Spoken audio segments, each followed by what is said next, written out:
过我要说的是，如果这么珍贵的话，拜托，为什么第二类的这些中央部会的高官，大家都不打高端呢？因为调出来的那个数字少得可怜呐、300多、900多，大概都是这样的一个数字啊。那我在这边是不是要拜托这个洪安委员，就是这个新会期可不可以拜托，让调到第二类的施打名单啊？这个有办法吗？还是这个民进党呢，就是死命的握在手上，不可能的？我跟你讲，第二类的施打名单，我们在上个会期的临时会我记得我们就是除了就是我们在那边跟陈时中书记长讲那些什么疫苗的施打 EUA 的问题之外，其实有一个提案，它被所有民进党团的委员否决了，叫做公布第二类施打的官员名单。对。但是这一个提案在立法院是用表决器按下去的，最后因为民进党的委员全数反对公布名单，所以这个案子被否决掉。时代力量我记得3个委员是弃权啦，然后我们民众党团的跟国民党团全部都成，就是我们其实是很希望说你就把第二类的名单公布出来，这样其实就没有什么模糊地带嘛。对。我主要是陈时中部长，不是前几天大家都一直在质疑说，第二类这个长高长胖嘛，其实苏贞昌院长虽然说5倍券会变高变胖，其实变高变胖的是第二类啦。对。然后那第二类膨胀的名单，大家都很好奇到底是怎么一回事，因为大家会觉得今天你的重要官员或者是防疫优先的人员，这些定义应该是清楚的。当你定义清楚的时候，你怎么还会长高长胖？你可能一开始会有一些大家造册的速率上的不同，但是最后它应该会定于一尊嘛。结果你现在不是你像这样解压缩一样，就一案就越来越多。我跟你讲，都快要超过几十万，这个我觉得是没有办法让人家理解。所以当时我们可不可以先告诉我们还有多少没打第二类？是不是？不要每次让我们不知道，可能就会陆陆续续跑进来啊，就是会陆陆续续一直跑进来。但是我觉得重点是这样就是说当时陈时中部长在回应这个疑问的时候，他竟然说前4名都是蓝营的县市。对，这个也是我要讲的。彰化。对，我觉得这个事情有点妙，是因为其实你乍听之下，可能民众会觉得说，对啊，蓝营县是国民党自己爱骂人，然后其实自己又这么多特权的这个重要官员的疫苗。但是你回头想一件事，你就会觉得叫做细思极恐，就是他今天这个造册我跟你讲，造册是怎么造册？它是地方政府造册，不管是专案造册还是什么，你造册完之后是什么？中央要核准。对，你中央核准之后，中央因为所有疫苗的配发都是中央配发。对，所以他要知道说你造册造了多少后，他名单要核准，核准完之后，他中央去配发这个疫苗到地方政府，地方政府才有得打。你知道这个流程是这样的，像比如说我们之前在质疑那个开学前老师没打疫苗的事情，他也是说地方的政府的教育局，你要去调查说每一个学校的老师或什么，这都是教育局要造册，造完册之后，这个册要送到教育部，教育部核准完之后，才回给地方政府说好，那可能就说这个打勾这个不符资格，不行，最后有一个固定的数量，假设5万。那他中央配发疫苗就专案疫苗要配发过去，所以你知道这很可怕的是，原来其实民进党的政府它本来就有权限跟责任，是你在接受到地方政府造册的时候，你要有一个规则去判断这些造册人员是不是符合嘛？对。那你今天在这个情况之下，难道你都没有责任吗？你就很像请君入瓮，你知道吗？就是请他们都来造册，然后我就给你，结果最后你就拿这个东西来打他们，这变成是一种政治上面的口水战，你知道？对，就是我觉得这个事情光想就觉得很恐怖。我觉得 CDC 应该要出来讨论的是，到底你造册，比如说第二类，它的一个规定跟定义是什么？像比如说有一些蓝营县是说他们是给领长先打，因为领长他可能要负责居家防疫的人，不管是什么送便当确认等等，他们的说法是这样。那你 CDC 你可不可以接受或认同？那有没有？因为他公布第4名嘛，那你就回想第5名是谁？为什么是公布第4名啊？第5名是谁？对，你要嘛你就干脆全部打开来，全部大家看一看算了嘛，不然你就把第二类全部公开嘛。我觉得蓝营现在应该要做的事情就是，我就坚持说我要你公开，我们不怕检验嘛。比如说你今天就觉得领长是重要的，我们不怕检验，来就一起公开。我觉得国民党应该要做这件事情啦。那当然，我觉得最后民进党还是不会公开。因为他们可能真的没有办法去解释，因为他们很多事情就是没办法解释，所以最后就会选择黑箱，什么3+11啦，什么最后就是黑箱 EUA 的审查也是我就不要跟你讲，那我就选择性公布。选择性公布的意思就是，对我有利的我公布，对你没利的我公布啊，对其他事情我就收起来，我自己看就好，这样。对，而且我觉得真的是中央甩锅给地方，真的是好意思哎。那我们退1万步讲好了，你说呢？暴增的这6万多人全部呢都是什么蓝营4县市，那很多其实就是里长伯、领长伯啊。那再怎么讲他们也都是在第一线的防疫人员嘛，可能也都要爬爬照。那你跟你其他的第2类的中央官员做办公室的那些官员是能比吗？比如说丁怡民们，就每天在那边做梗图的什么，他们是可以这样比的吗？其实我是觉得，民进党现在这种一条龙式的这种带风向、洗风向的方式，还是有人会信哦。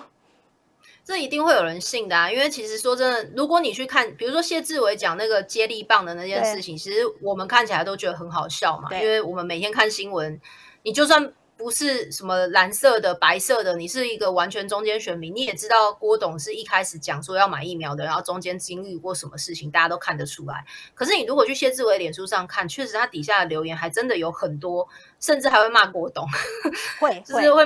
骂说什么，就是什么这个郭董是收割，我觉得很奇怪，到底谁收割？反过来了，对。所以你会发现说，其实确实，不管是如果今天一个执政党的政府，它拥有的资源是包含说它的媒体、它的网络这些东西都在它的手上去操作的时候，其实确实它的一个整个舆论的力量是很可怕的，就是它可以控制到让你每天接触到你看到的东西，它是可以去控制这件事情。我觉得是一个我觉得不太健康的一个环境。那这个环境就没有办法，因为就是现在变成是这个样子，但是我觉得还是要有一些想办法去把一些声音或者把一些真相说出来，就是尽量能够有一些理性或者知识的选民比较能够听得懂这个过程。因为其实你看我质询或什么，其实我也没有去很情绪化去骂陈时中或骂苏贞昌，其实我们就是在问清楚一个真相，就事论事。那你问清楚真相的过程当中，如果对方没有办法回答，或他回答的歪七扭八，或者是反而他自己 key 为送，就是突然俩起来，那其实我觉得民众都看在眼里，就是这件事情，我觉得就是比较辛苦，但是还是很值得我们要一直努力的去发声去做的事情。而且说到底就是说我们刚刚一直在讲说，反正中第2类的人全部打的都是国际疫苗，那为什么不打高端呢？那当然他们现在也都口径一致，不只是这个像前委员林静怡或者是李秉颖医师，他们就说拜托，那个时候我们只有国际疫苗可以打，又还没有高端。那很多人也会觉得说，那你可以等嘛，你如果这么爱高端，你一直跟我们说高端有多好多好，你跟小英总统一样啊，小英总统就是等啊，就像我现在我在等莫德纳，我在等 BNT， 我就是在等啊。好，那如果高端这么好的话，它就是值得等啊。那可是我现在，我最后问一下委员啦，在这高端的这个部分，高端会不会就这样子被玩残了，就会被玩死了？其实有一句话叫揠苗助长啦。其实我说真的，我也不觉得说我们支持国产疫苗或者是扶植台湾生技产业有什么不对，我并没有觉得是不对。但是我觉得这个政策应该是放在一种，就是像其实日本、韩国他们其实也有做就是自己的疫苗嘛。那但是他们的做法并不会把它当成一个主力，他会比较把它当成是一种战备疫苗的状态。也就是说，今天你可能还是如果像以日本、韩国的话，他们可能会以代工。跟国际的这个疫苗的采购，或者是预先去投资一些国际疫苗的大厂，这种方式来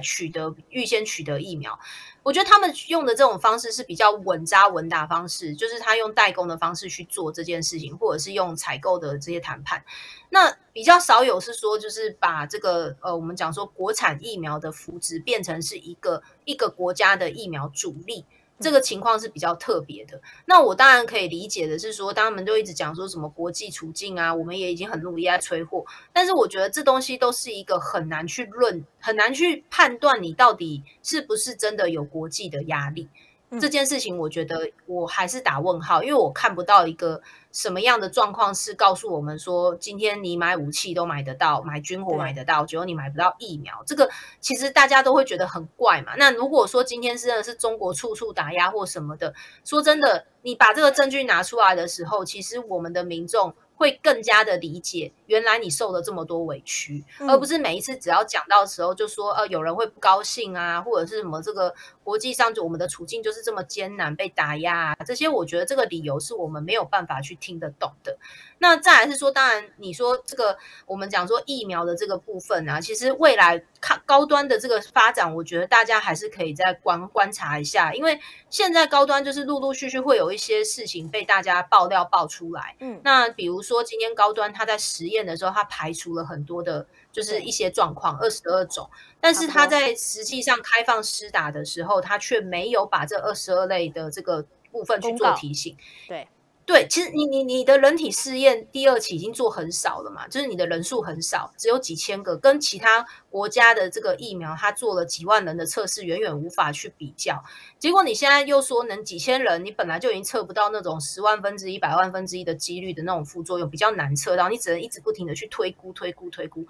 那你现在又把族群的这个部分也把它摒弃掉，就是你在这个过程当中，你测不到对于慢性病、对于糖尿病、对于癌症病史、对于一些你说这些慢性病患，其实他们对于这个疫苗的不良反应或者适应症状，其实你都没有测到。那结果你在开打的时候，你也没有任何副作用的提醒，我觉得这是一个蛮可怕的事情。那为什么它会造成这样的状况？我觉得这跟政府在急急忙忙催促他们在当时定了一个7月底要量产、要投产、要生产的这个 KPI 也会有很大关系。所以我为什么讲说揠苗助长？如果你让他好好的按照程序去做这件事情，然后按照合法合规、按照科学根据来走，我相信民众也不会对高端这么没信心。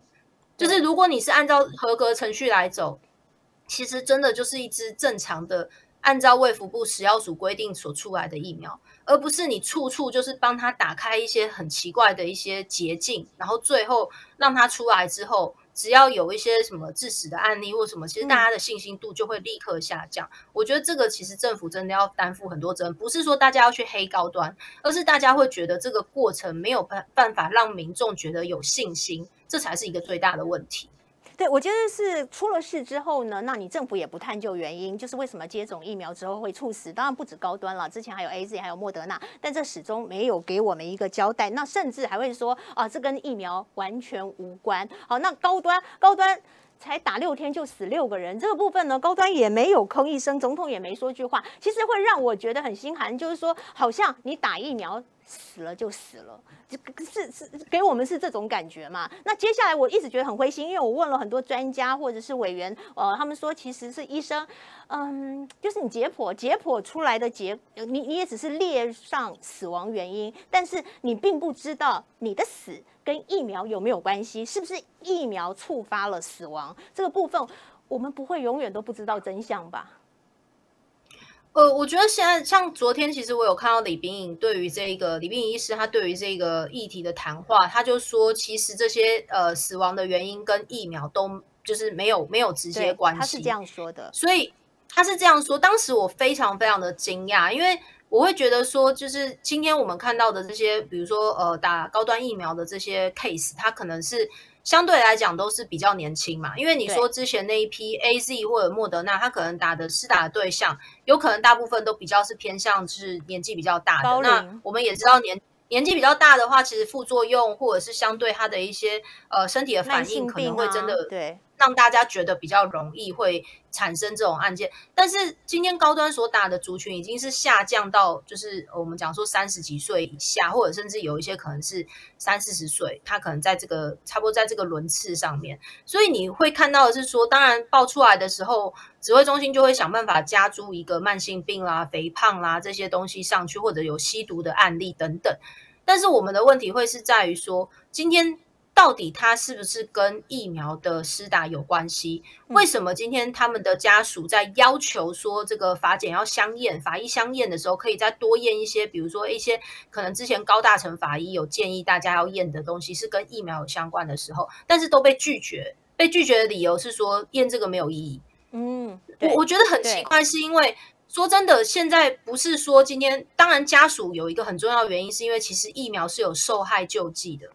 就是说，如果今天他是因为疫苗的施打死亡的话，其实是有一些救济金是要给家，因为我们看到有一位，比如说温先生他就是属于家里面的支柱，对，就经济支柱。所以你今天看到他这样子打完疫苗之后走掉，其实对于家庭来讲，他们当然一定会想要去申请有这种疫苗的受害救济。可是今天你政府如果是不帮他把这个相验的程序验完，去告诉他说到底死因或者是因果关系等等，没有一个科学根据，就只丢了一句话说，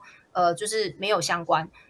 你叫家属怎么信服你这件事情是这样处理的？那第二个是，如果今天他的死因是真的有跟疫苗相关，我觉得有没有相关其实都应该要验。为什么？后面你高端还要不要再打？还要再打？要啊，对。如果你今天我说真的啦，我们讲说这些可能因为打疫苗，或者是不知道是不是因为打疫苗而死亡的案例，然后李秉颖就讲说每天都有很多人死啊，这个跟背景值比起来是差不多的。但是我们的问题就在于说，今天高端没有去做第3期，所以在现在打疫苗的这些人，不就是我们最珍贵的？我们讲说这是你这些人就是最珍贵的，就是我们讲说为了这个疫苗他打过了，那他身体里的反应，不就是你今天未来你还要再继续做大量施打很重要，你要去了解的因果关系吗？如果我们今天这些我们讲说真的死亡的案例，你愿意去多花一些时间，因为都解剖了，其实你是真的可以去做很多的一些我们讲说生化的检验，在这生化检验里，你可以得到更多的我们讲说就是 input， 我们讲说得到更多的数据跟资料去显示说到底跟疫苗施打有没有正相关。你连这都不愿意做，那你后面的大量施打是你就觉得就非常有信心吗？所以我觉得这个真的是非常糟糕的一个回应。那我不懂是为什么今天身为就是一个 CDC 的这个审查的，我们讲说这个专家小组的成员，竟然对于这个事情可以讲的这么冷冰冰，然后完全没有办法告诉我们说到底为什么你可以就这样判断说，因为背景值啊，因为什么？这真的有科学根据吗？我觉得我没有办法理解。